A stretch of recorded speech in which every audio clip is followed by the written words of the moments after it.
Hey guys, Austin and Garth here with Park Place, and today we're going to be talking about how to prepare for a listing appointment.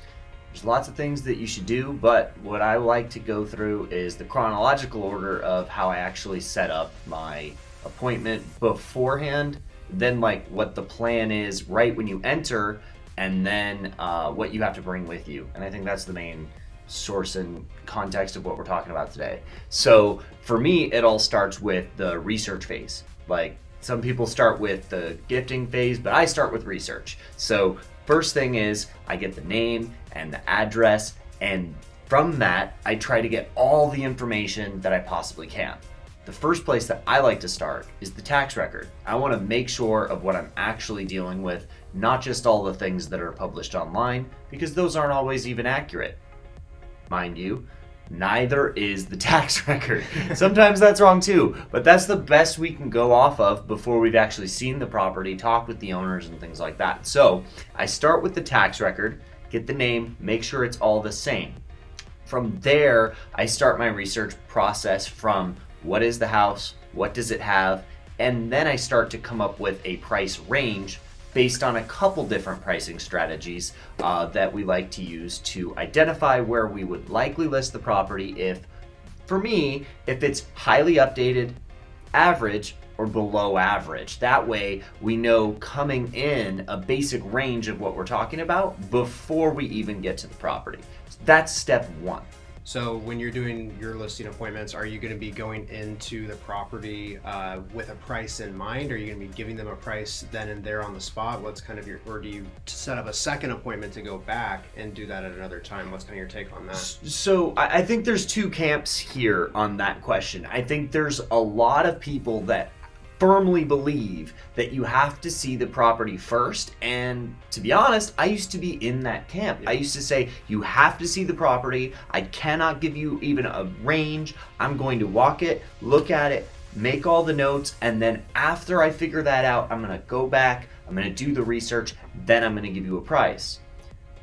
But for me, if it's a wheelhouse home, if it's a house that more or less it's an average house, it's a for the most part cookie cutter house, outside of it being super custom, crazy price, waterfronts, water views, acreage, stuff like that, you can for the most part price it out within a reasonable range before you even see it. You can look at the floor plans. Most houses today are on tracks, and if it's on a track of a big, large subdivision, Should be close. Yeah. You should be able to get it pretty close. Should be really close. And today you don't need to really walk it either, because we have all of the access to 3D tours of previous listings of the same floor plans that have likely sold in the same neighborhood. And so there's so much data that you can accumulate today that I don't think it's quite necessary. And outside of that, the more accurate and detailed you can be on the very first appointment, getting the client what they want, the more likely you are to walk away from the listing appointment with a signed listing agreement the first time. Yeah, I wonder if sellers even like having a second appointment to come back and give the price to.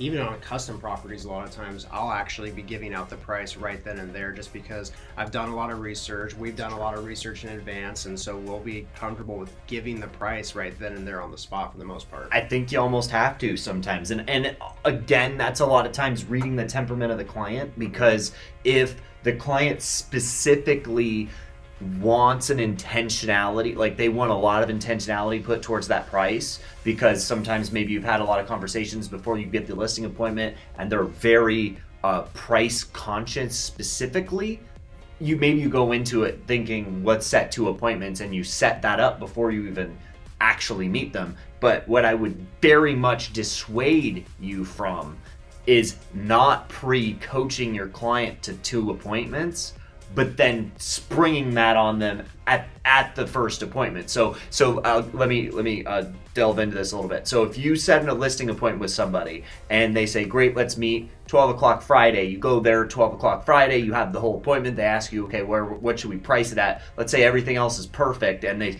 everything else that you're saying is great. What should we price this at? If your next words are, I'm not sure yet, I'm going to go back to the office and then I can get you a number, and then we'll come up with another meeting, and then we'll deal with things.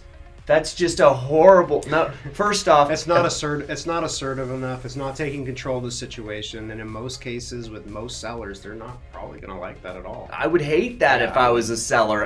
And now, if I knew that as a seller up front, hey, you're going to come out, you're going to look at the property, look at the price, come back later, that's one thing. But if I think we're having the appointment and the appointment goes well, and I'm the seller and I'm ready to sign a listing agreement with you, and then you basically say you don't want to do it yet because you don't have the price even. I can't sign something I don't know the price for. I don't think anybody could. Yeah. And so pre-coaching your sellers is very important. The largest thing outside of just springing it on them would be the fact that you're more likely to win more listing appointments by doing one appointment today, because we know, statistically speaking, almost all, and that's not an exaggeration, almost all of the listings that are signed to the first agent in contact with them. So if you are an agent in front of a seller, it's yours to lose. Like, the probability is on your side that you win. If you're in the chair after another agent, there's a good chance you win. And so you always want to be the first in the door. And if a seller has 3 or 4 listing appointments lined up and you know that, I want to be the first person in the door, and I don't need 2 appointments, because if you need a second appointment, now you're the last person in the door, and they probably signed with one of the other 3 people, and you're out of luck. All right, so next what we're going to be talking about is what to bring to the appointment. And no, we don't mean just a classic CMA like everybody in the world has ever done. We're talking about gifts. Yeah, there should be a lot more in your bag and in your tool belt than just a comparative market analysis. And I know most agents think that that's the holy grail of what you bring to a listing appointment. But honestly, in my experience, and I don't know about you, but in my experience, that's the least important thing that I bring. And these days, I don't even really go through it with the sellers. I don't know about you. Do you even go through it with the sellers? No, it really does depend on the seller, but for the most part, not really. It's more about building the relationship, getting them to know that you're competent, and what's really nice is having a good track record of excellent work. What I've noticed is that because every time we get a listing, we do a really good job on the marketing and all the representation and all that kind of stuff, that I've noticed that our portfolio has started to do the heavy lifting for us. So yes, having nice photos is more expensive. Yes, doing a 3D walkthrough is more expensive. A commercial is expensive. Nice brochures is expensive. But that stuff stacks up over time into your favor to where you have to sell less and you get to just show up with great energy, meet them, build that relationship, and let your portfolio do the speaking. So a lot of ways in which we do this is we show up to the front door on our listing appointments with a gift.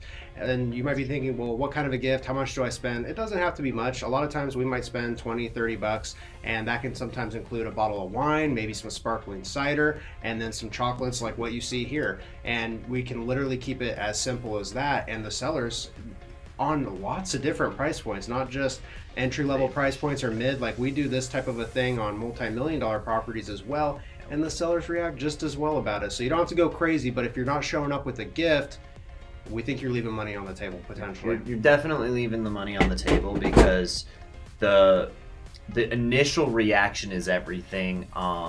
And what I would suggest that everybody do in sales is look to there's actually a term called a thin slice. And a thin slice is the first impression. That's the actual term for what a first impression is.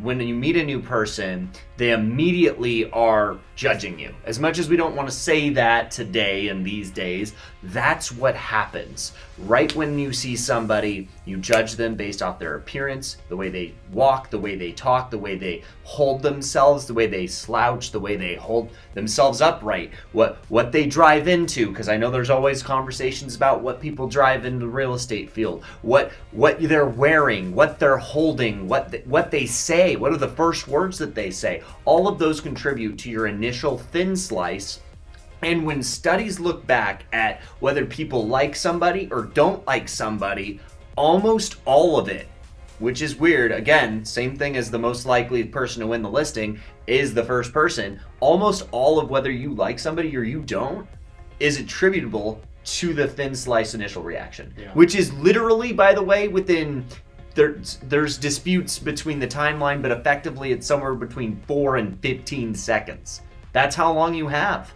And if you can win the 4 to 15 seconds, you win. In fact, Austin and I had a agent that we've worked with in the past, used to work at our company. Now he's off to some really impressive things. He had one of the best thin slices I have ever seen, and he had everybody loving him. He was brand new to the industry, didn't know a thing.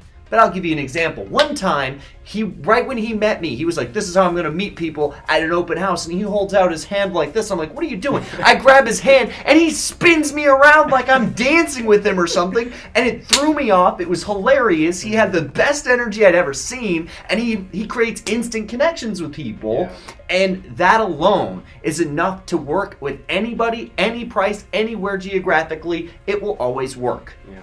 And that's what listing appointments come down to. It's a relationship, and you need to build it fast, quickly, and effectively with multiple types of personalities. And so it's just working on that consistently. And I think that's what the gift helps do. Yeah. So you want to package yourself nicely as far as the attire, make sure you're well groomed, make sure you smell good, make sure you show up well researched, make sure you have a gift, and make sure that you have a presentation. Make sure you have some marketing materials to show your marketing and media prowess. And I think that's all you have to actually bring to the door. Yeah. So that's going to be pretty much it for this video. Now, in other videos and maybe even videos that we've already posted, we're going to have lots of information on what we actually say inside of the listing appointments, because when we first got in the business, just like everyone else, not so good at doing listing appointments. In fact, rather terrible. You know you're terrible as well, or have at least been terrible at some point in your life. So, but we're excited. We're going to have videos that are walking through exactly what we say in these appointments, how we position ourselves in the appointments, and how we actually use a formal presentation combined with commission packages in order to upsell sellers, downsell sellers. Depending on the situation, there are situations where you'd want to downsell a seller. And we're excited to talk more with you guys in the future. If you guys haven't already, please make sure to like and subscribe, because that helps us out a lot. And I think we'll see you in the next video. Bonus content, because you made it this far. Nice. I would say, number 1, have a presentation, but number 2, have it in 2 separate mediums. Having our entire presentation digital has really helped us expand our business. Having it all on a sales deck that we've created, which we're going to walk through you guys through in separate videos, but we have an entire sales deck that we walk our clients through.